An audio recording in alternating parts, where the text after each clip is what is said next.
All right, hello everyone. We're back with another episode of Non Sequitur Nerds. As always, I'm Tim, joined by my buddy Ian. How's it going, bud? Going pretty good, dude. I think we finally figured out the camera positioning type thing, so that's Yay! yay. Yeah, no, things are going good. Kids are on spring break. Oh, yeah. I am part of the strong crew that have been vaccinated now. So, I was gonna say, I just got mine today as well. So, yep. What can we say? We got a little prick, and we're now all happy. So sometimes it takes. That's all it takes is a little prick, you know. yeah, yeah. Anyway, so today we're going to talk about, we're going to kind of focus fire on a topic that we've broached the subject on several times, something that has come up during conversation and those kind of things. But tonight, folks, we're going to be talking about MMOs, MMORPGs, more pigs, whatever you want to refer to them. So yeah, we're going to cover that topic tonight, which is a favorite of Tim and I's. We've played a couple over the years. I mean, I don't know, man. I don't know. Experience with those is kind of limited. I think it might be a short show. I mean, all right. Good night, everybody. Right. Yeah. I think we played Roblox once. Yay. So, anyway, we will go ahead and start things off.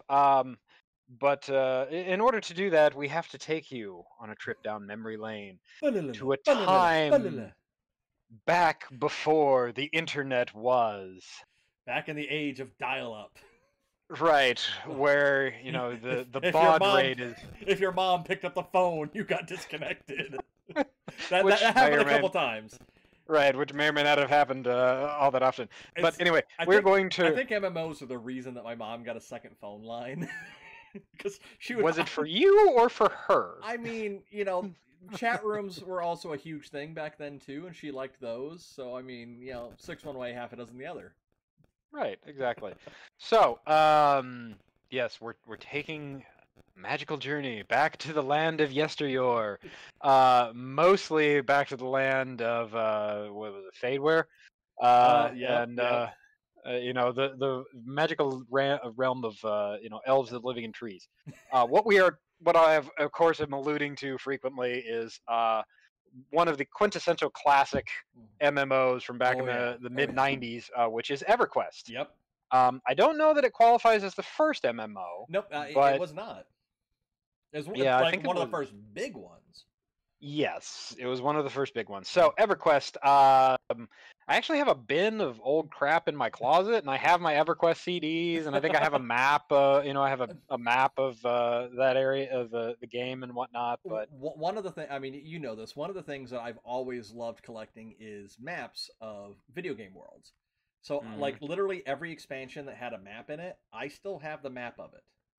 I mean, I have a tub full of just like paper maps, cloth maps, like whatever kind of maps I could get a hold of for games. I love collecting those. But yeah, yep, EverQuest, man, that takes me back. Yeah, and Timmer was the one who really kind of got me into those MMOs and got me into games. He had played EverQuest. I'd seen him play it at his house, usually while I was just like hanging out and whatnot, just sitting on his bed reading his manga, his weekly Shonen Jump. Man, I forgot about that too. We were weebs before it was cool. That's true. So, yeah, I got a computer from a friend. They just didn't want it anymore. I paid him like $150 for it and got a computer. It could run EverQuest. Got a line up into my bedroom, and the history was made. Yeah. It's actually kind of interesting. We had a lot of adventures, dude. We had a lot. We did have a lot of adventures, but it's interesting actually now that I think about it. The monthly subscription cost for an MMO really hasn't changed in 25 years. EverQuest was about $15 a month. Like I had never thought about that till you brought it up. I mean, like you look at services like Xbox Live, which is relatively newer service. And like, they've had price increases, they've had, changes, but yeah, MMOs have typically been $15 a month actually. Yeah. Huh. I think there might have been there might have been some economical research about that in reality. It's like, what is the point that what is the price point that the most people are willing to pay? Right. And I'm sure if they charged more, people would still pay it, but there would be Right. less people. Right. I mean, you look So at it's some. actually an economics. It's a microeconomics class, which is something that I Yeah. took in last winter, where it's this supply and demand curve type thing, and Right. yeah. Batman. So right. Sorry, I watched the Snyder Cut. Sorry. I wish I had 4 hours to just waste. Yeah, but so yeah, it's Yeah. kind of interesting to me that an MMO hasn't changed prices Yeah. in. I mean, you've got some that kind of dip down to like the $10 range. And of course now I can't think of any off the top of my head. But I mean, for the most part, it's like $15 seems to be the magic number. Well, $14.99 Right. seems to be that magic number. I mean, And generally, go ahead. generally speaking, sorry, not to cut you off, No, no. but, a lot of the MMOs, they do the subscription things, and obviously it's a monthly sub or whatever. You can pay, you can prepay like 6 months, like World of Warcraft does that, where Right. it's like if you pay for 6 months, then it's actually like $10.99 a month, and if you prepay for a year, it's like Right. $8.99 a month. They give you a discount for locking you in because they know if you're willing to pay to play it for that long, you're probably going to stick around. Probably, probably, maybe, kind of. Well, anyway, unless you're like me and my I played Knights of the Old Republic on and off, and there was one time where like I had paid, I was doing like month to month, and I just completely forgot about it for 2 months. Like I saw it come out of my bank account, and I'm like, oh yeah, I should probably either play that or cancel it. And then after like 3 months went by, I'm like, I really got to cancel this because that's money that's just gone now. So right. I logged in like the day before my subscription was going to re-up again, canceled it, but like with them, with Knights of the Old Republic, or Star Wars Old Republic, excuse me, if you're a subscriber, you get like their in-game premium currency, you get like a small stipend of it every month. Yeah. So I logged in, spent all that on cosmetic stuff, and then went, all right, I'm going free to play. So I had like a bunch of extra races and stuff unlocked, some extra Kyber crystals. So yeah, and with that one, we can circle back to it. But they also, if I remember correctly, they'd also give you that currency if you had an authenticator on your account and whatnot. So I have an authenticator on my account. I can't get into it because I can't unlock my account. And it's really stupid because you can't open a support. Yeah, I have one too. It's in my drawer. So, but I switched to the mobile authenticator. Oh. But whenever you switch phones with that app, it makes you re-authenticate. Yeah. The problem is, in order to open a support ticket to get them to update the authenticator, I have to have the authenticator to log into the account to make the support ticket. Yep. So anyway. So okay, kind of piggybacking off of that real quick while I'm thinking about it. So the thing about the authenticator, I had forgotten about that, and I couldn't get into my original Old Republic account because I could not remember the email I had it tied to, couldn't remember the password, nothing. And then randomly one day I'm like, I didn't try this email. And I tried it, and from where I had an authenticator on there for the last several years, like, oh, that's a lot of cartel coins. I'm gonna buy stuff. Yep. So yeah, but anyway, yeah. So going back, EverQuest was the first MMO that you and I played. Yep. I mean, I can't even count how many hours we put into that game. Oh God, how many hours did we? Well, I mean, so let's admit, how many hours did we sink into it, and into actually playing, and how many hours did we sink into retrieving our corpses? Well, okay, yeah. I mean, that's still playing. Yes, it is. Do we want to bring up the Crushbone incident? We'll get to that, but for folks that don't remember, back in the original EverQuest days, so when you die, it's not like World of Warcraft where you die and you spirit walk to your corpse and then you can like resurrect within a radius. Within EverQuest, when you died, you resurrected back in whatever like your hometown was, or like a res stone, or wherever you were soulbound to. Yep. Butt naked. Yep. With none of your stuff. Yep. And you had to walk your happy ass back over to your corpse. Yep. And it wasn't even that like you get within a radius. You had to, and you can get your stuff. You literally had to walk. You had to loot your own corpse. Yeah. There was some like. It was so bad that I think you and I both did this. We had macroed, like there's a mac. You could there was a keybind command that you could use to tow or to drag your body. Yep. Or to drag somebody else's body too. You could correct. You could give somebody permission to drag your corpse. So Yes. like a random person couldn't come up and take it. I could give Ian permission to drag my corpse to, like, hey, take me back to a safe spot. Right. We did. We had that Mac road. Oh my god, I forgot about that. Yeah, because we died so much. Yeah, we were did. terrible. Like, well, I mean, like, I don't think you and I have ever said that we were awesome at video games. We just like playing them. Exactly. But yeah, so you die and you have to go and fetch it. Right. It's like, Tim, where'd you go? Oh, and of course we didn't have like headsets or anything like that. So he's like typing messaging me like, oh, get my body, please. Yeah. Man, so, those are the days. Yeah, but EverQuest was a simple UI. It was not a simple UI. It was actually a very complicated, very clunky UI. But it did have a lot of customization functionality where you could drag and drop a lot of the elements. It was built you could kind of customize and shape it the way you wanted to. Well, it was either EverQuest 1 or it might have been EverQuest 2 where you could actually players could make like custom skins. You could change the look of the UI, which I mean that was one of the first MMOs to let you do that, as far as I know. And it was really like you could add and you can even add in UI elements. I think that might have been EverQuest 2. But you could add in like, okay, well, based on the damage I'm outputting and the damage that my party's outputting, what's my aggro percentage? So if you were the tank, you could see where your aggro was. Versus if you were the healer, you could see where your aggro was and know, okay, I need to back off or I'm going to die. Everything's going to kill me. Right. So I had that one. I had that UI. You and I both wound up playing Wood Elves. Yep. Because we're like, oh, it'll just be easier from the same way. What class did you play? I think I want to say Ranger was what I mainly played. I played a Ranger too, and I know that because a little unbeknownst to most people, EverQuest did this weird thing where actually like your race and class combination affected how much experience you needed in order to level up. Yeah, it was really and unique. Wood Elf Rangers required the most experience to level up in the game. Which you'd think like, okay, you think Wood Elves, you think, all right, they live in the forest, they're very in tune with nature, they're hunters. So you think Ranger.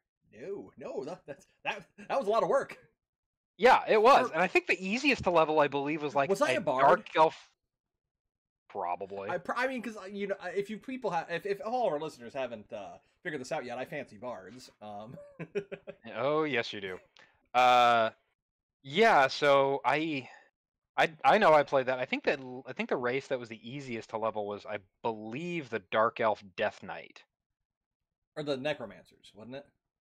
It was either the Necromancer or the Death Knight. It was something to do with the undead. It was something to do with undead, and it was one of the quote unquote evil races. Right. I think it was Necromancer because I remember I had a side character. If my sister's listening to this, I can already hear her laughing. I had Joe Bob the Necromancer, my redneck drow Necromancer. I remember that one. Like he just leveled up so super quickly. Right. I'm like, Ian's not online. I'll play Joe Bob for a little bit. An hour later, I've gone up like 10 levels, without even trying. Right. Meanwhile, I get online and spend 10 hours on there, and I go up a level and a half. I'm like, fuck. Right. So yeah, it's EverQuest. But yeah, EverQuest was what really got us into it. Like we enjoyed playing. We had a lot of fun. Yep. And Tim and I, we didn't really play with a whole lot of people. Like we just kind of, explored and did things on our own. That was kind of the beauty of EverQuest. Was like it didn't necessarily require like a lot of people. It did require a little bit of skill. Right. I think something that both Tim and I lacked. Just a little. I mean, really about the only people that we ever like played with beyond each other. I mean, like there were a few people that like just from seeing them online a lot that we played with, on and off. But I mean, mainly because like my sister is the one that got me into EverQuest. Yeah. So I think like we would play with, and by play I mean she'd go, all right, you guys suck, here's stuff. Here's some gold, go buy something that will make you not die in 30 seconds. And you died on the way to the shop. Right. I mean, that's us. Exactly. But yeah, we had a lot of really fun, good adventures in that, and we can circle back to the Castle Crushbone incident now. So, in EverQuest, in the Wood Elf starting, or not in the starting area, but in an area near the Wood Elf starting area, there was an offshoot area called Castle Crushbone, or Crushbone Keep. And it was Crushbone Keep, whatever it was. Yep. And it was an area that had like hostile NPC orcs, and you would go in and you'd raid the cat like. it was a progression area. So the outside of the keep was, lower level stuff, Yep. not as difficult. Like further back in to the area in the ground level was higher stuff. But as you went into the keep, the level or like the difficulty curve quickly went. Yeah, it did. And the problem being, like, the orcs that were in the keep were tough, but you could get through them and whatnot. The problem was when you got to the throne room, because there was King Crush that was there, and then about 10 feet to behind him and to the left, I think, was an NPC drow. Named Ambassador Din, I believe it was. Din or Jin or something like that. Yeah, Ambassador Jin or something like that. And I don't remember what class he was, but Death. That's what class he was. He was about 20 levels higher than King Crush. So you had to be extremely careful if you were trying to pull King Crush, because like you'd have to like stand all the way back, tuck yourself into the corner, and toss a penny is just enough to get Crush's attention so that so that he would come after you and Din wouldn't aggro. And you'd have to stand back in the corner, because it was very common back in EverQuest that when people were raiding it, you would just see a yell in the zone going, "Din train headed to zone," and like some dumbass has accidentally aggroed Ambassador Din, and he's now hurling fireballs while you run through the zone. And that was the other thing, is there was no de-aggro radius. So long as you were in the zone, they would chase you. They would. And they wouldn't stop until you left. So when somebody yelled "Din train to zone," that meant you get the hell out of the zone or out of the way of the exit. Because it wasn't that they would snap back and run back to where they were. If somebody was around that exit when they de-aggroed, guess who they would go after? You! Exactly. So and you would literally just you'd see the ambassador, then you'd see like 10 orcs following him, a few stragglers behind them, and then like one random low-level orc, taking up the rear. Right. We're complete. So it was an experience, to say the least. And there was a time that Tim and I raided. We went to raid Castle Crush, and we were actually with a group of people. Like there was a group of like other players that were just there. 4 or 5 of us, like all. I think a few of us actually did form a party, and then like a few others, like come along. And I think we were relatively high enough level at this point where Din wasn't as big of a deal. Like if we focused on him, we could kill him. Right. But I remember we went up to the throne room, we aggroed Crush, somebody accidentally aggroed Din, and then I think it was me. And then some dumbass who wasn't in our party came screaming up the stairs, towing like 5 or 6 like orc guards. And at that point, we're just like, nah, we can't. We're not messing with somebody yelled, "Bail out! Bail out!" And so there's just people diving out of windows. I remember seeing it was another wood elf that, like, as soon as somebody yelled "bail," I just see him go bolting and dive out the window right in front of us. And of course, but there was a tree on the other side of the window. And when he jumped out the window, a few of those orc guards like went towards the window. So I'm like, all right, cool. There's our exit gone. So we all turn tail, start running the other way. Now the thing about the keep is it was very well decorated. And one of the features they had was a blood fountain that came out of the wall, and it landed in like it looks like a little pool. The thing about this little pool is it's big enough for a player to fit in, and it's 2 wood elves, an ogre, and one other human-sized thing deep, as we found out, or as I found out, being on the bottom of that pit, with the ogre above me, Ian above the ogre, and then the other person above Ian. And I just remember looking up and typing out, because you could drown in this game. You could drown. Yes, and very quickly, too. Yeah. So I remember I angled the camera up, stopped for a second, typed out, "I'm going to die, and the last thing I'm going to see is ogre junk in my face." And I think like we all started managing to get out, because I think the person on top was waiting for everything to go by, not realizing that he could bob up and get air, and the rest of us were drowning. So they all get out, and I think I got out like literally as I'm about to die, and then I'm like, all right, I see that window, I'm going to dive out. So I dive out of it, overshot where I was going to land, and like hit the ground, with a bunch of orcs all around me. Yep. It was a great So day. guess It what? was a great day. That was a corpse run. That was a corpse run. Ian, I need you to do a corpse run. Yep. I think I made it out of there. If I didn't, then I died so. I think I died near the zone if I didn't survive, and so I was able to quickly and easily get my stuff back. But yeah, so and then there was Tim's ever hated Bixies. Oh. Cause okay, I would fight one and then just the hive would go, that guy. Let's go wreck his shit. Every time. And I'm they still angry would. about it. I'm still angry about it to this day. They would promptly go and wreck him.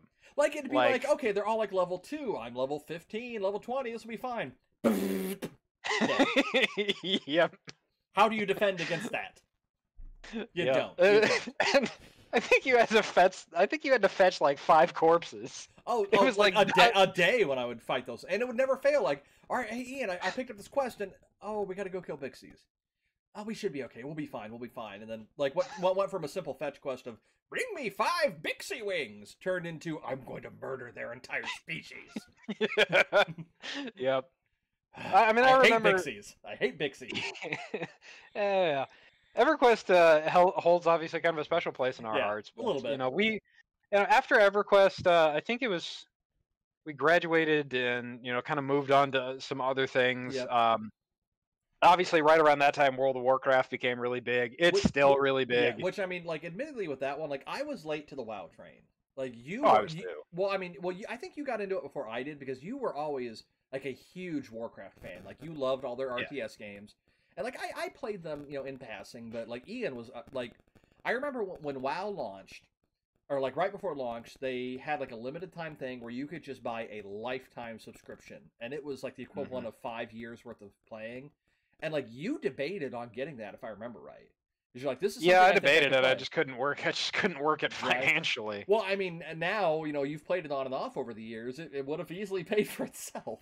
Well, yeah, but tell that to a poor 18-year-old who's trying to figure out gas money to get to school, right? Right, exactly. But I mean, I think I got into WoW. I want to say expansion 2 or 3. So I mean, it wasn't. I think it was 2. Yeah, or Burning Crusade. Yeah, so that was the first expansion. Okay, so expansion 1. So I wasn't an at launch player, but I mean, I played it at the time. I mean, I thought it was good. I like it, but I'm not one of those people that has played it has never had my subscription lapse. I don't think I've played it in probably 3-4 years. Yeah. But I mean, it's but that's one that you and I each played. Yeah, I mean, it's still one of the quintessential, MMOs. It's still very popular. Has a huge player base. They continue to release content and expansions and things like that. And they've had their stumbles and their falls and whatnot for some of the expansions. Warlords of Draenor was considered one of the weakest ones. And while the story was interesting, the gameplay was really kind of repetitive and it was pretty boring. It actually was pretty boring. Wrath of the Lich King was probably one of, if not my favorite expansion. Well, I mean, because that one really heavily leaned on Warcraft 3 story, which I know you were a huge fan of. Yeah, I mean, because they have, and I love Blizzard and their mythos, their lore that they pack into these things. StarCraft. Yeah, StarCraft is amazing. Warcraft, the lore, and it's just the characters were so engaging and. They really allowed you to kind of sink yourself right into the middle of this story. Oh, absolutely. So yeah, I mean, World of Warcraft has been fantastic. It was a great MMO. I actually still have a sub. I did a 6-month sub about 5 months ago. I haven't played it in 3 months, but I mean, so. It's still one of those things that I'll keep it patched and I'll pop into it occasionally and just kind of fart around. They definitely enabled it so that solo content is much easier. Oh, okay. Or it's much easier to play solo in the game. Oh, right on. The other thing that I discovered with World of Warcraft is that my preferred play style in MMO is as a tank. Right. I'm the type. You were always the tank when I played WoW with you. Yeah, because one, it makes random dungeon finding easy because everybody needs a tank. Yep.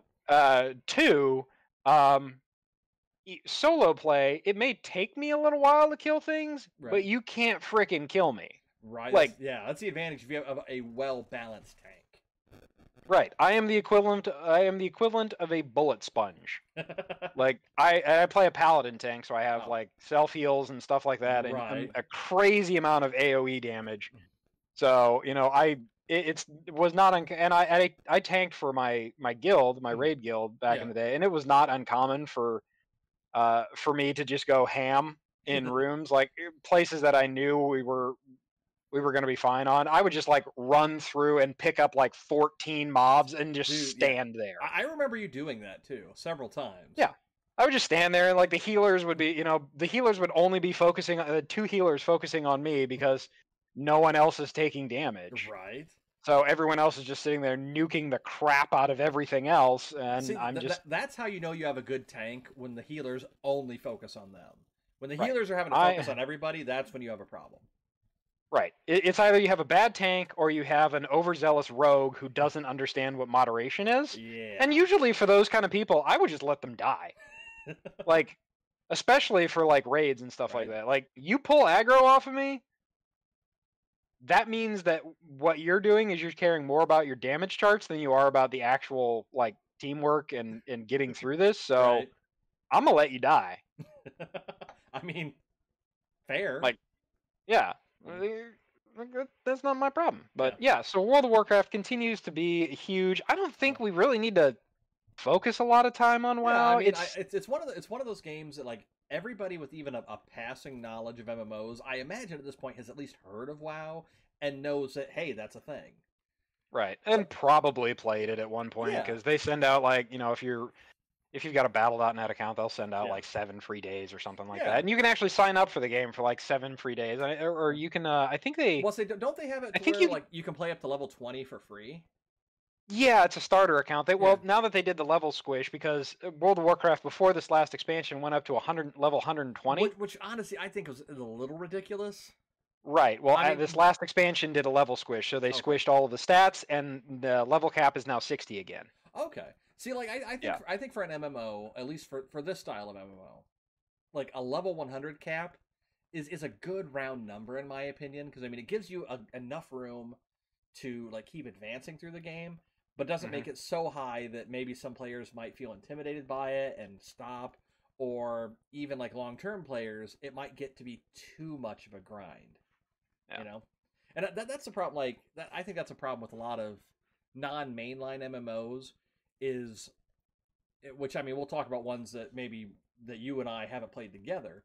But I think a lot of MMOs they try to emulate like a WoW style of game, which I mean it's WoW's got a great formula. I'll admit it. They've got a great formula. They know what they're doing. They've been going strong for years now.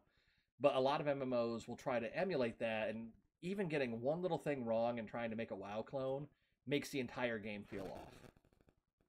I think it really kind of depends on playstyle, right? Yeah. Like, so, there's another MMO out there, EVE Online. It's spaceships and stuff like that. I played it for a little while. It was fun, but wasn't my cup of tea. Right. Anymore, like I know a guy who spent years and thousands of hours in EVE, and he even admits that like EVE anymore, it's not an MMO, like it's not an RPG, it's a massively multiplayer Excel spreadsheet game. Dude, well, like especially for like a lot of those people that run like some of the like the big like mining corporations. Mm-hmm. Like a buddy of mine, that's all he did was mine. He didn't do anything else in the game. And like last I talked, I don't know if he even plays EVE anymore, but last I talked to him, he had spent probably the first year of gameplay just optimizing his ship to effectively be an unkillable mining machine. Like it could sit there continuing to mine while just about any other ship was just raining fire down on it, and he just shrugged it off. Nice. And I mean now, he was at the time. I mean, this again been a couple years ago. Was in one of the largest mining corporations in the game. Gotcha. So I mean, it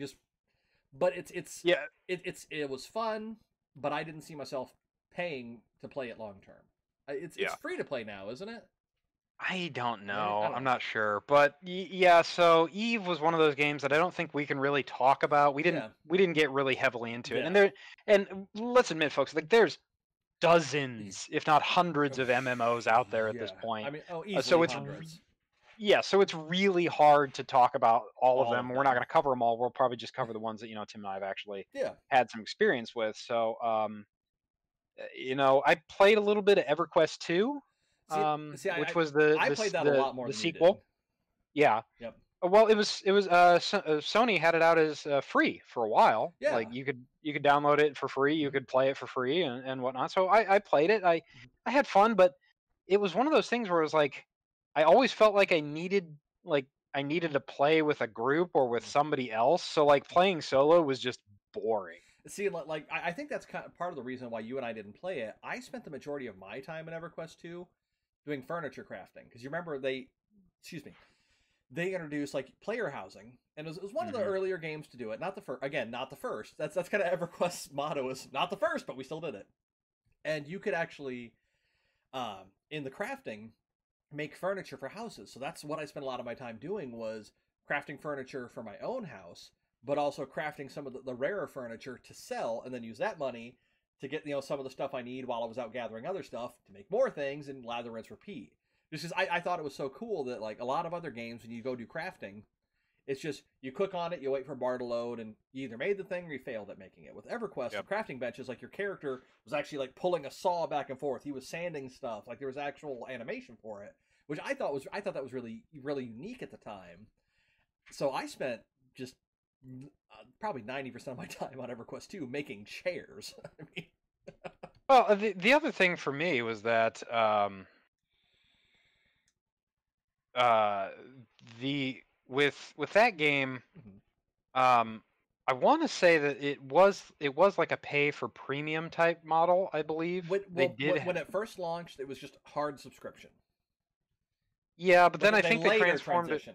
Yeah. Yeah, it late, and I only picked it up when it was pay for premium. Okay. And my problem was that like one of the premium features was the player housing. Right. So you either paid for a sub to get decent player housing, or you had to pay an exorbitant amount of in-game currency Right. to maintain a house every month. Right. And it was basically a shack. Right, Yeah. and like it was like 500 plat or Yeah. something like It was that pretty for high if I remember right. what basically was like a cardboard box behind a Chinese restaurant. Right. So it was like that was a really cool thing to me, but I just didn't have the time, nor did I want to pay for the game just so Right. that I could have a shack. Right. So I And then there never was got me into paying it. the But subscription for it. right. So I mean, it was a fun game, like, but I always felt like I needed somebody else, like I needed something to do. Like, Right. And like I mean like it didn't while we both played it that I mean you guys can obviously tell listening to us, it didn't hold that same spark that EverQuest 1 did. I mean EverQuest 1 yeah, like pretty much we would each get home from school, eat, do our homework. One of us would do our homework, and then we would just play all night. That was yep. pretty much a daily thing for months. Oh yeah. EverQuest 2 was more, oh, all right, I'll hop on. Oh, Ian's not on. Oh, Tim's not on, and might play, might not. Yeah. You know, I mean, I saw a lot of fun with it. Yeah, no. I mean, it was again, it was enjoyable. It didn't have the spark, and it just felt like it was missing something for Right? me. Yeah. Yeah. So I played it, and then I got out of it. Yeah. There's another MMO that I played. I don't know if you ever played it though. I don't know if we ever really talked about it. Do you remember Rift? Yes, I played it briefly. And by Yeah. briefly, I mean like I did like the 30-day trial and maybe played it 5 days total. Yeah. A lot So of it was because I think at that time our schedules just weren't lining up, or maybe we played it at different times. And mhm. that was one that kind of the same thing you had with EverQuest 2. I felt that I needed somebody to play with in that game, and I didn't really know anybody that played it, and I just never really got into it far enough. I got in, I got it, or got it and got into it because my buddy Cody Mhm. told me about it. He and his brother were playing it, and Oh, so okay. I'd pop on and they weren't always on like Mhm. when I was, so Yeah. like it I still did a lot of stuff by myself. Right. And it was a game that you could do stuff by yourself. It wasn't. I mean, it had interesting mechanics, interesting story. It Was was just one I might be one of those. thinking I might be thinking of a different MMO. Was that the one where like a central part of the gameplay was your character had wings? Or am I That think was a different. I'm, You're thinking of, was it Aeon? Aeon? That's the one. Yeah, that one I played for a while, but yeah, I like never played Aeon. I mean, yeah, there was a lot of like there was a point in World of time where Warcraft yeah, and like there was a good point where like there was a big high profile MMO. It seemed like coming out every other week. right. Well, then there was Guild Wars, or what was attempting to be a high profile MMO. right, right. So I played Rift for a while. Interesting concept, interesting mechanics. Yeah. Again, just felt like it was missing something. Right, and that seems to be a lot of these ones that you and I had like a passing relationship with. It seems to be that that's our common thread. Is they weren't bad. There was just something missing. Yeah. I mean, now another one that I don't think you played. City of Heroes / City of Villains. I played it very briefly. Okay. I think I had the trial for it. Mm. But again, I never subscribed to it because I think it was around the same time that World of Warcraft was out. So I think so, yeah. I chose to spend my money on World of Warcraft and played that, right. And see, while you played City of Heroes / City of Villains. See, and I remember that this was when a lot of Sam Goodies were closing down when they first started that. The one that was closest to me, like they knew me on a first name basis because I was in there all the time, like mainly browsing their anime section. And they would special order stuff for me all the time. They had a catalog there, but anyway, when they were going out of business, I remember seeing there was a collector's edition of City of Villains, and it came with the game, came with like an art book, maps, postcards, hero clicks of some of the iconic villains from the game, which I still have them, and it had like a year of game time in it. Well, they also had like the 30-day like prepaid cards you could buy. And I remember I was looking at them one day, and one of the guys there is like, hey Tim, are you thinking about picking that up? I'm like, yeah, it's on sale because you guys are closing down. And he said, come back tomorrow. He said, I'll set it back for you. I'll set back as many months of time as you want. He said, starting tomorrow, this thing's going to be like 90% off. Like, and 90% off the prepaid time? He goes, yeah, set it all back. And like they had like 5 like month cards left, and then the collector's edition, it was either 6 months or a year, something like that. But anyway, right. by the time it was said and done, I had over a year of game time, and like altogether, I think I maybe paid like $30 for everything. And like I played the crap out of that. Like, I mean, that was I love superheroes, obviously. Right. But like I remember, like I thought that was so unique that if you were playing as like the hero and villain, they were running on the same client, same graphics engine, all that, but you bought them as 2 separate games. So if you wanted to play as a hero, you had to buy a copy of City of Heroes and get the key for that. If you wanted to play as a villain, you had to buy the key for that at the time. And like I just thought it was so neat because it was kind of that riff on World of Warcraft Horde versus Alliance, but it was heroes versus villains. Right. And so like I don't even remember, like I made so many villains in that game, and at the time that was one of the most in-depth character creators for an MMO.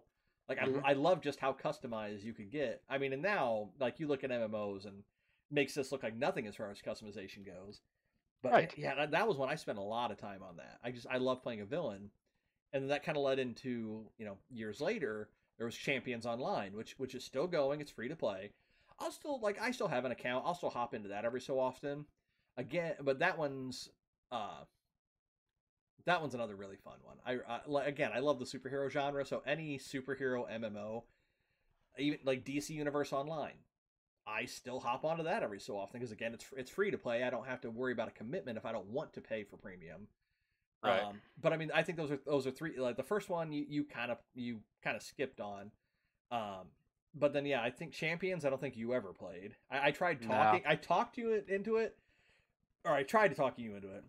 And the DC Universe, like I'm 99% certain you've never even touched that. No, I've not played Champions. I've not played DC Universe. Not that I wouldn't give them a fair shake, but one, DC's just not been my cup of tea. I think we've had this discussion before. I'm more of a Marvel fan, so like I'm more of a DC fan. Right. So, which is funny because I'm wearing a kind of red shirt and Tim's wearing kind of a black shirt. Right. So, Marvel versus DC. We didn't even plan that one.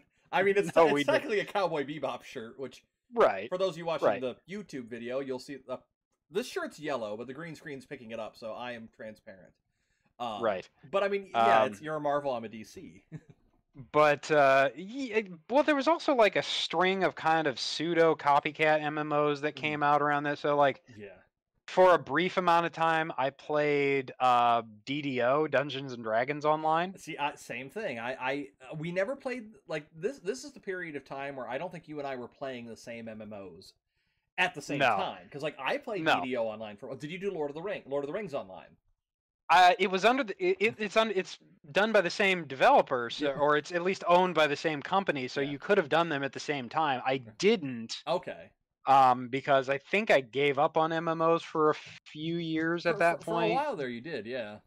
Yeah, I think I backed away from them for a while. You know, marriage and kids and everything else, it was just hard to find the time. Right. And then I was traveling for work a lot, and when I wasn't at work, you know, I was expected to be, you know, spending time with the family. So, right. You know, video games kind of took a backseat, and I've really focused. If I was playing video games, it was, you know, for single player type stuff. Right, something you could get your enjoyment out of it, not have to worry about having others to get your enjoyment. Yep. Right, and I'm as much as of an introvert that I am, I always wind up being like the raid leader, or people people, I don't know, congregate to me or something, and I don't really know why. I think I have as much as I'm an introvert, I can't stand seeing incompetence, so I just wind up taking charge when idiots are doing stuff. So I like not calling myself an idiot here, but like this sounds a lot like when I know it's not an MMO, but when we play Valheim, it's so Ian, what are we doing? I've been walking around the camp for 20 minutes. What are we doing? Well, yeah, I mean, you like to admire the architecture and things like that, right? Yeah. I mean, I did a damn good job with those walls. I say the walls are good, and so does the tower. Yes, it's a tower of teleportation. Yes, it's the conflux. I need to put a sign on that thing. You really should. So yeah, it's we were in different MMO circles for quite a while. Yeah. You know, when I trying to think about like some others that came to mind, I was in the beta for ESO, Elder Scrolls Online. See, like I played that, and like to me it was like because I was like still heavily playing Skyrim when that came out, and like I played it and I go, oh, it's Skyrim multiplayer. I'm gonna go back to Skyrim. Yeah, well, when I did the beta though, like it was the 3 week. Well, the beta was a lot different than the final game, wasn't it? Yeah, I think it has since transformed quite a lot. But I also played the beta, like it was the last beta before launch, but it was like 3 weeks before launch. Oh wow! And I played this beta, and I'm just like, this thing is buggy. like this, it was bad. Like there were so many bugs in that game, like just random stuff, like stuff would disappear out of my inventory, or mobs would like teleport across the map. Oh man! Or I would get teleported across the map. You know, just wind up getting yeeted into a mountain. You know, who am I? Where are you people? And where are my pants? I mean, literally, that's what you described. The beta is that. Yeah. So I never picked up the game after that because I was just like, I ain't buying this thing if it's this bad 3 weeks before launch. Right. I don't blame you one bit there. So, like, I've never gone back and played it, although I could because I have a Game Pass Ultimate, so I could go back and play it now, especially with the acquisition of Bethesda from Microsoft. And like from what I've heard, like one of my online friends was talking about it not too long ago, and the game is really well put together. Mm-hmm. That's what I've heard too. I mean, it's a Bethesda MMO that's actually good. Well, that's the thing is like I don't think it's actually Bethesda. It's ZeniMax Online. ZeniMax, which I mean, yeah, it's the parent company. Well, yeah, kind of. ZeniMax Online is actually a spin-off of Bethesda. So there was like a 2-hour thing that they did right after the deal with Microsoft and Bethesda / ZeniMax closed. Right. Where they were like talking about like the history of the different of like Bethesda's 15 different studios and whatnot. They've got a few. Yeah, ZeniMax Online was spun off of Bethesda, and it was put in charge of, you know, Elder Scrolls Online. But while we're talking about like Bethesda games, I'm also thinking of Fallout 76. Which, like, okay, I played that for probably a good solid 2-3 months. Like, I gave it a chance. It was on sale, And I'm like, you know what? I'm going to try this because I really like the Fallout games. Not a fan of New Vegas, not because of the game itself, but because when I played it, it was still super buggy, and that, kind of like you with ESO, left a really sour taste in my mouth. So I've just never gone back to New Vegas, despite everybody saying it's the greatest thing ever. But so I tried 76, and I played it for a good couple months. I enjoyed it. I mean, I still obviously own the game. I don't think I've touched it in well over a year, though. But I played it last year when like everything was shut down. When the world just said, "Oh, we're gonna stop for a bit, guys." I played. That's when I picked it up. Actually, was in 2020. So yeah, it was less than a year then. Yeah, my ex-wife got it for me. I think it was a birthday gift, maybe, or just like a random, I love you gift type deal. For as much as that worked out. Don't choke on your tea. I was waiting for that moment. Okay, I almost died. Thank you, Ian. Friendship, folks. Yeah, but I played it for a bit, probably for about a month. It was just, it was also in the early release of the game, and the thing that killed me with it, besides ghouls, was that it was just like, it was so barren. That was my problem. Was like there was no NPCs there to interact with, and you could occasionally run into somebody else. Right. And if you were lucky, you would run into somebody else that wasn't trying to rape you with a power fist. Yeah. I mean, like I understand, like, storyline wise, why there's nobody else in the world, because it's like you're like the first vault to open up.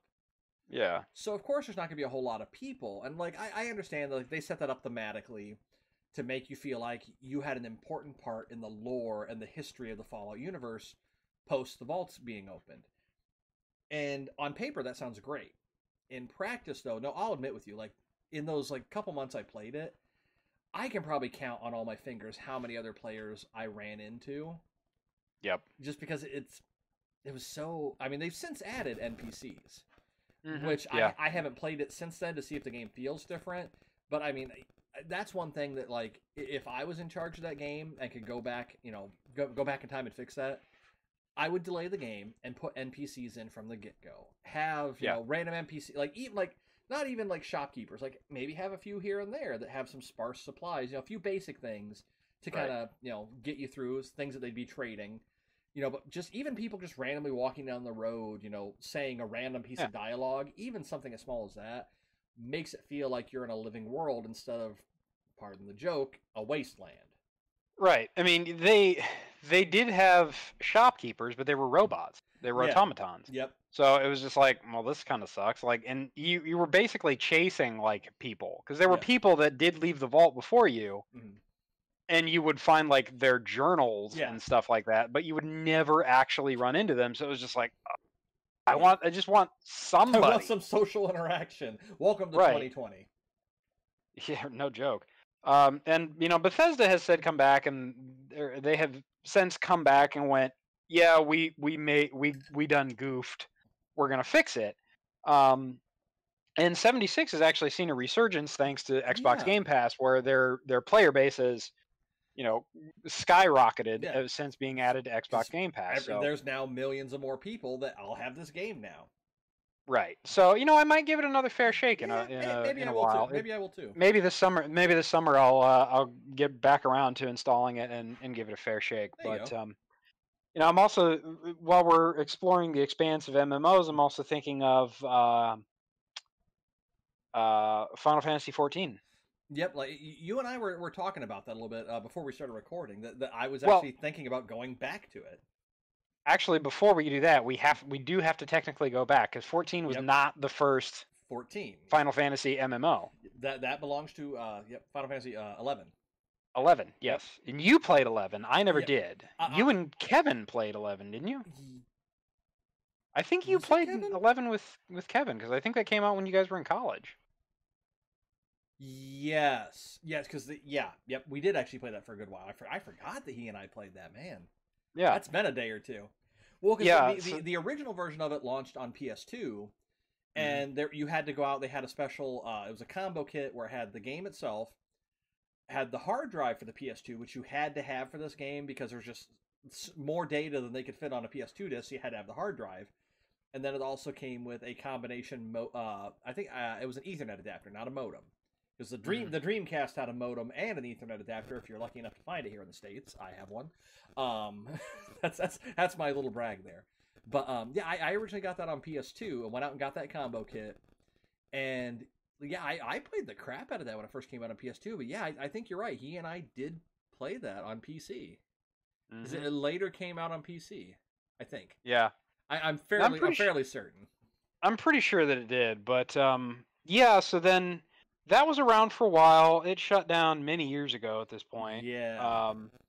But now there's Final Fantasy XIV, which is actually in its second incarnation at this point. Yeah, because it's kind of neat the way they did it too, because they wrote it off as because the first game had just a metric crap ton of problems. We'll shorten it down. Yeah. So they actually wrote into the game's story that effectively the world was going to be reborn. And they actually had a canonized story of how this happened, why it happened.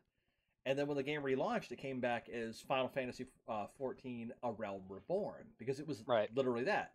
I mean, they overhauled like everything about the game. It was a brand new game. Yeah. It was a completely different game. And I will fully map it. I never played the original, but I did play 14 for a little bit. I think I got a month sub for free, or something like that, and I played through it, and it was fun. Like I enjoyed it. Like it's one of those MMOs that I actually wouldn't mind giving another crack. Yeah, same here. Let's giving another crack at. Yeah.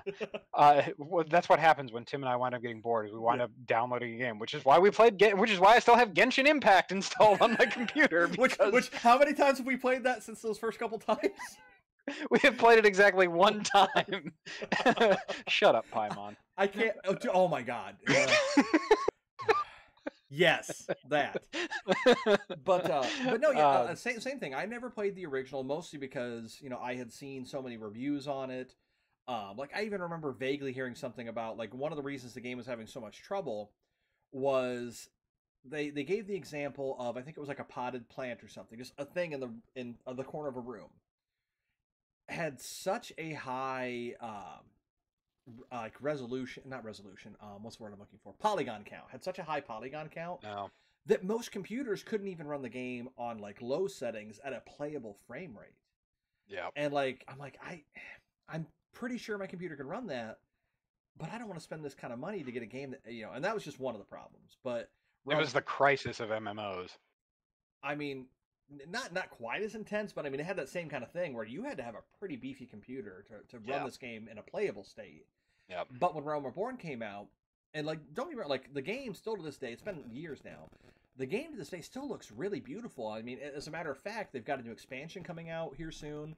The game on the PlayStation 5 is actually getting a full 4K update to where it's going to look like a modern game as far as resolution. I mean, the textures obviously are getting a little bit of rework from what I understand, but not a whole lot. But the game, like I still played it on my PS4 a couple years back. I mainly play it on PC when I do hop on, but like it's still a really beautiful game. Is it the best graphically by today's standards? No, but it's still like beautiful game. It's got really solid gameplay. It's one that's probably the most recent MMO that I've gone back to when I'm not playing the other MMO I'm currently playing, which we'll touch on that here in a bit. Yeah, so 14 is a great. It's transformed into a great game. It's probably in the top 3 of MMOs right now. I would say, which includes, I would say Elder Scrolls Online, World of Warcraft, and Final Fantasy 14. Not in any particular order. Yeah. I think those are probably those are probably the top 3. Yeah, for sure. Right. For sure. Those are probably the top 3 in the MMO sphere right now. We mentioned it earlier, but Tim and I both also played Star Wars: The Old Republic, SWTOR, which is kind of not really a spiritual sequel. It is technically a sequel to BioWare's Knights of the Old Republic series, which were fantastic games, amazing games, awesome. I would love them to do a remaster or a remake. So real quick, I just looked up Final Fantasy XI as of 2020 still has an active player base and still has the subscription service going. It's 18 years since the original launch as of 2020, and Wow. it's yeah, that's some longevity right there. Let me tell you, especially for an I mean, it MMO. still can't beat EverQuest because EverQuest is still going, folks. It is. A year or two ago, I actually re-downloaded it, ironically, because my sister, the one that got me into it, started playing it, and I'm like, man, I'm feeling nostalgic. I'll go back in there. And I will say that they have changed quite a bit in EverQuest 1 to where the nostalgia wore off pretty quick for me. Yeah. Because they had changed just enough that it didn't have that same feel. And like you didn't come back and play it. So I think a lot of the fun that I had playing EverQuest was, grouping up with you and right. But between the changes they made, it didn't feel the same to me, and I didn't want to tarnish the nostalgia and memories that I did have for it, I wound up downloading it myself as well a few years ago, Yeah. and like I couldn't remember my credentials or accounts or anything like that, Right. so I just made a new character. But like I got in there, and it's just like the UI looked like somebody had vomited into the, it had vomited in elements, and I'm sitting here like trying to piece this thing apart to make it playable. I'm like, yeah, I give up. And so then I promptly uninstalled it and moved on. Right. But I mean, it's definitely. It was clunky back in the day, but there was no other option, so you learn to work around the clunk. Now, having played games that know how to make a streamlined, fantasy MMO, playing that, I can't overlook the clunkiness of it anymore. Yeah. I mean, it feels like an old MMO because it is. It is an old MMO. Yep. But we were just getting ready to start talking about the Old Republic. I played it at launch. I had a sub at launch. There was some buddies at work and I that played together. Yep. So it's an interesting game to me because it's really heavy in the RPG element, like more so than another MMO, like interactive RPG elements, like talking, recorded dialogue with multiple dialogue choices when you're talking to people. Right. It felt like Knights of the Old Republic. It really did, and it was a lot of fun. And it was once again I played on the Republic side, so I played a Jedi Guardian, which was the tank. Yep, of course you did. Right. My problem with that game was just it was so difficult to play as the Jedi tank because you're not because of like really many handicaps. You had to be really high level to get good AoEs and distance attacks. So like you're fighting things that have blasters, and you're trying to get aggro from stuff, and like the only distance attack you had was saber throw. Right. So you could do a saber throw, and then it's on cooldown. So you like have to like smack the thing in front of you a couple times, then run to go get to attack the other dude who is now attacking your healer. And it was really clunky. Whereas the commando tank, like they just load up their mortar launcher and just and they have aggro on everything. It's like, all right, well, it's just easy button right there. Right. And see, like, when I played it, I typically played on the Sith side. And, oh goodness, what class was it? Is the equivalent of the Jedi Sentinel on the Sith side. And I can't for the life of me remember what it is. But, like, I remember they had one attack where, like, you would just leap from, 1,000 yards away. It felt like sometimes you'd leap at an enemy so you could get right there, draw a bunch of aggro, and just whack them with a double-bladed saber. And then same thing, I also played a bounty hunter, who, same thing, it's all ranged and AoE, which I admittedly, I liked the bounty hunter class quite a bit. I mean, kind of the same thing as the commando. It definitely was, here's your easy button. But it was fun because just the amount of stuff you were throwing out at enemies, I loved it. Oh, sure. I mean, the bounty hunter, they definitely designed the classes with the lore and the universe in mind, because the bounty hunter was the Swiss Army knife of the classes, and while they had very similar, if not copycat, abilities to its light side equivalent, it just visually had a different feel to it. You had wrist rockets, you had flamethrowers, you were blasters, you're throwing grenades, you're Yeah, I don't remember. Did they pick a have? tool. Did they have like the wrist wire, like the lasso? I want to say yes. Okay, yeah. They had So something similar to it, if I remember right. yeah. So I mean, you were the Swiss Army knife, and Yeah, you it really were. felt cool. Like the commando though is just like big gun. Right. Me have big gun. Me shoot. Boom, boom. Right. Boom, boom. You dead. And the Jedi classes. I'm a Jedi nerd. I'm a Jedi fan. I Right. love like lightsabers and force wielders and stuff like that. So right. The dual wielder class, which is also what I do in Kendo, Nito style, is I think that was the Sentinel, but I mean they were like the Sentinels were they were the primarily deep. the dual bladed lightsabers.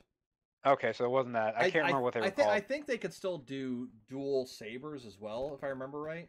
Again, it's been a little while since I played that. Yeah, I can't remember, but the ones that could do double bladed, or not double bladed, but wield two lightsabers, they were very much there. I want to say there was some class imbalance in that game because they were like very much glass cannon, Right. like Which high admittedly I like high playing glass damage, cannons too. right? But like extremely high damage. But you have to kill whatever it is very quickly and then rest right afterwards. Otherwise, you're gonna get just muffin stomped. Right. Not to be confused with a muffin button. Muffin button. I didn't install a muffin button. Muffin button. Rip abridged. Yes. So, but like we're talking about glass cannons there. Another MMO that I've played still pretty recently, Phantasy Star Online 2. Mm-hmm. That's primarily how I play my main on there, is a glass cannon. He just walks in, wallops the crap out of everything, and hopes nothing gets a hit, but just does so much, just obscene amounts of damage.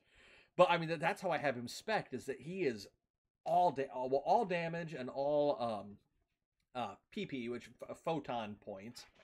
Yeah. Which like is your mana, whatever you want to call it, your energy bar, whatever it is in an MMO. So he just has a really high number of that, so I can just keep kicking out special attack after special attack, wipe the floor with everything, and then go, all right, I've got 1 HP. Somebody please heal me. Yeah, and again, if you look up glass cannon, you'll see a picture of Ulrich right there. And again, I mean, I played Phantasy Star. I still have it installed. And I again play more the bigger, like the hunter tank class, where I'm not the glass cannon, but I'm able offensive. I have offensive ability, but I have a lot of defensive ability. I was able to time like guards right and dodges and that kind of stuff, and I could just gather up a bunch of crap and beat the stuffing out of it. Right. Now I have since the game has launched here in the States, they've released some of the classes that the folks in Japan, or people like me that played the Japanese version here in the States, the classes that they've had for a while. So I've since switched to another melee class that my damage output isn't as high, but I don't die after 2 good hits on me.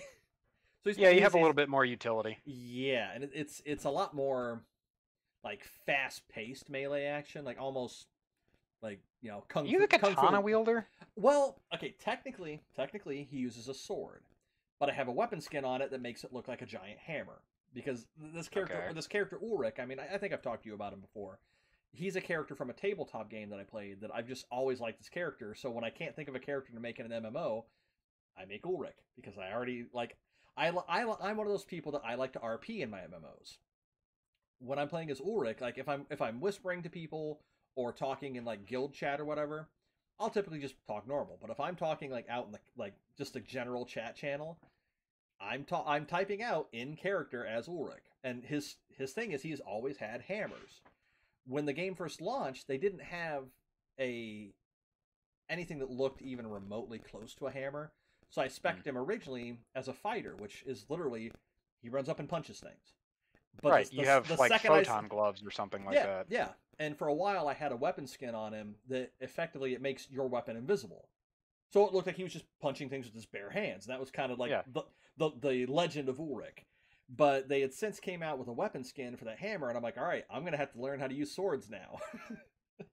And I got so used to my fighter and how I had my hotbar laid out that I was still trying to do abilities as my fighter class while I was a different class. I think I switched to hunter for a while. Yeah, because that's the one that uses the big sword. Yep, just so I could at least get used to it, how swords kind of work before this new class the new class hero is what it's called, and that's what That's what my class is now, is hero, which is fitting. Excuse me. But so you think? Yep. But I mean, Phantasy Star. I mean, that was one when the original came out on the Dreamcast way back in the day. I can't even count how many hours I spent in that game. That was. Oh, I mean, I played a metric crap ton of it. When it came out to the GameCube, it was Phantasy Star Online, assuming that you actually had like the modem for the GameCube. Yep. But you could play it locally, and I remember we played the crap out of it. Yeah, it was like you, Kevin, and I played the crap out of that. Oh yeah, yep. Like we had hundreds, if not thousands, of hours invested into that game, and our characters, like we were money capped. Like we had almost no inventory space for anything. Yeah, we had like the max tier gear, and we were still playing it. Right, like we were just. And what's interesting is like, it had all of like 4 dungeons. Like there's only really 4. There was 4 worlds. There was like the forest, the cave, the factory, and was it a desert? No, it was like the darkness zone, like the evil area or whatever. Yep. And that was in kind of the first area, and then there was episode 2, which was in like the beach and then the underwater facility and whatnot. So in reality, there was really only like 8 zones. Yeah. And we just like each one had like several sub zones in it, but usually 2 or 3 tops. Right. So we would just like play the ever loving piss out of this, like literally for hundreds of hours. Yep. And you know, we had so much stuff. Yeah, we did. Yeah. And we would just like go and we'd play it on like ultra hard, like the hardest difficulty that we could, and we would just be standing there, like one hand on the controller, just like reading a magazine or something like that. Like, everything dead yet? All right, no. Yeah, for a while, yeah. Dead yet? Oh yeah, it's all dead. I better move on to the next room. Yep. But we still enjoyed the crap out of it. Oh yeah, no, this was a lot of. I think some of it was just like we were competing with each other to show, like who had the best crap. Yep. Because I remember like we would all bring our memory cards over to wherever we were. With that one, it seems to be we would always play it at your house. Yeah, I think so. But we'd all bring our memory cards over, and effectively, it was, pardon the language, it was a dick waving contest of, oh, look what my new gear is. Right. Yep. Exactly. Yep. But we had talked about how Final Fantasy XIV earlier completely revamped the game. Same thing. Well, not the same thing, but a similar thing. Phantasy Star Online 2 here later this year is kind of doing a similar thing because it is, an almost 10-year-old MMO at this point. And here in the States, we finally got it last year. Officially got it last year anyway. Phantasy Star Online 2 New Genesis, which they've been showing a lot of trailers of. Japan currently has a closed beta test for it. One of my buddies plays on the Japanese servers, and he unfortunately wasn't lucky enough to get into the closed beta. But the base game did get some of the graphics updates that's coming as part of this new thing. And like he's been sending me screenshots because you can watch a trailer. I mean, everybody knows how it is. The trailers never look like how the final game does. But he's been sending me screenshots of how it looks realistically in game, and you can definitely tell a huge improvement. I mean, again, the base game is almost 10 years old at this point versus something that was just made for release this year. So I mean, there's a lot more options for the character creation, a lot more options for customization, which that's, especially in Phantasy Star Online 2, one of the big things is customization of your characters, which I think is why, kind of like how it was with City of Villains, the customization. Like so many MMOs, like WoW back in the day, you could tell somebody's level from a distance just by looking at what armor they were wearing, because everybody looked the same.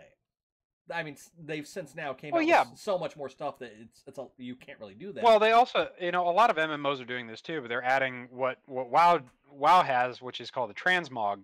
But I think that's generally the industry accepted term for it is transmog, where you you can get whatever armor you want, but then in game you can change the appearance to other armor, so you can customize how your character looks in these games. And so like, you go into a battleground and wow, and you see somebody that's wearing like a skimpy level 1 bikini or something like that, and in reality they're wearing like tier 20 raid gear that just has been transmogged, and then they wind up whooping the crap out of you.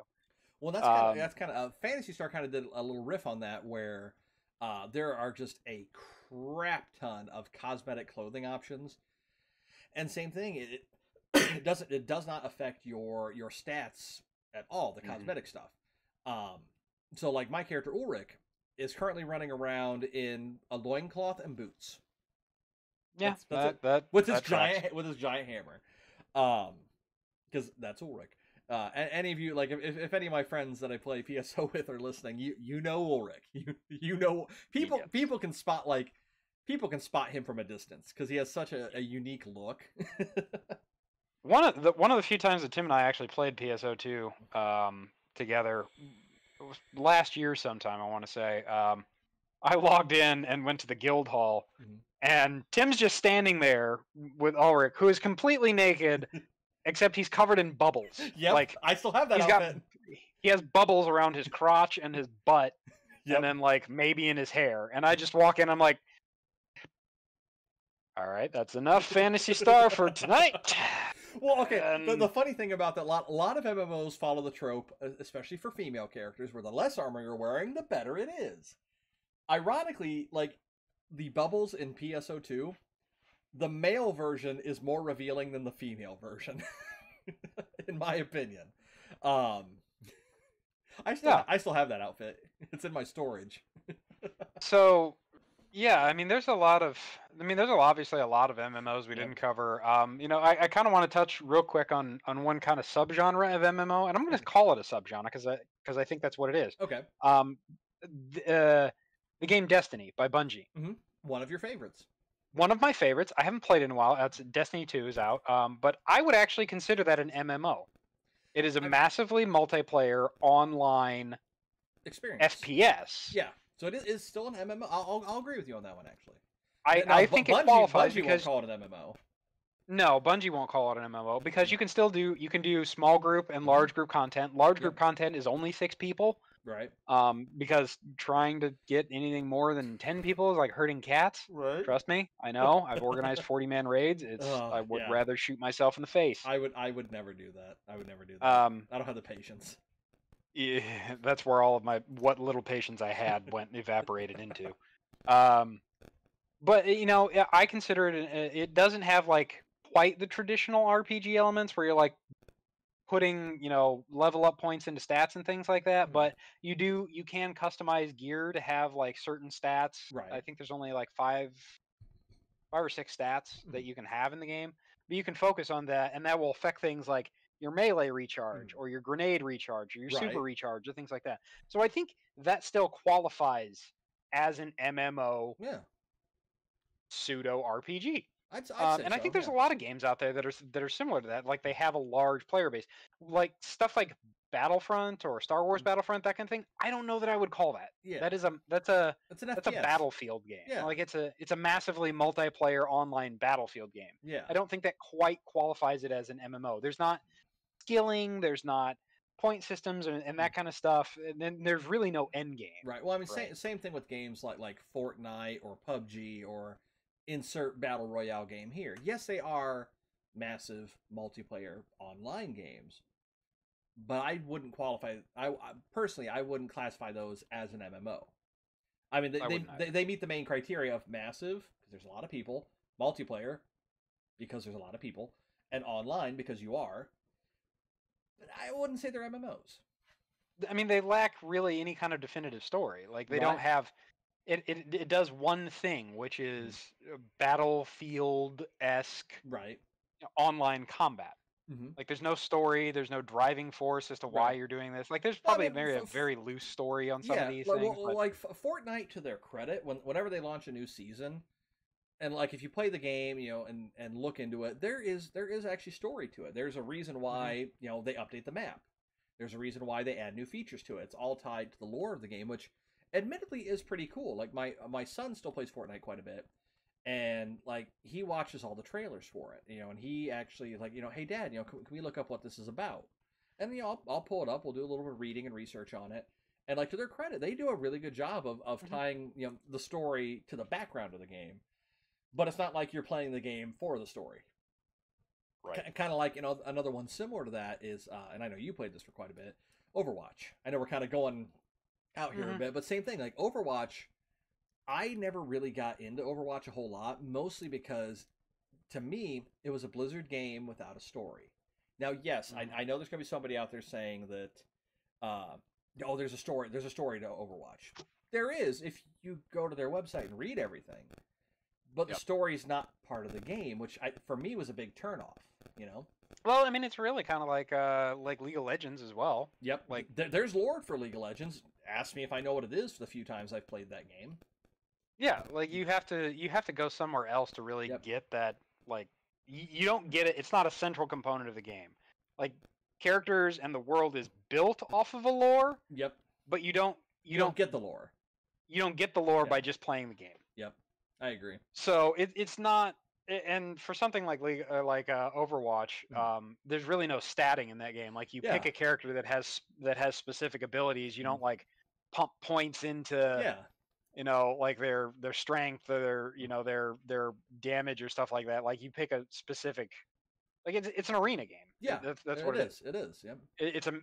It's an online arena game. Yeah, which I mean, again, like I own Overwatch. I played it for a good while. I mean, you got into it quite a bit more than I did. But it was something like the story part of it, and just I don't want to say lack of customization, because I mean there was customization options, different skins and whatnot have you. But there wasn't that RPG MMO sense of customization. Yeah.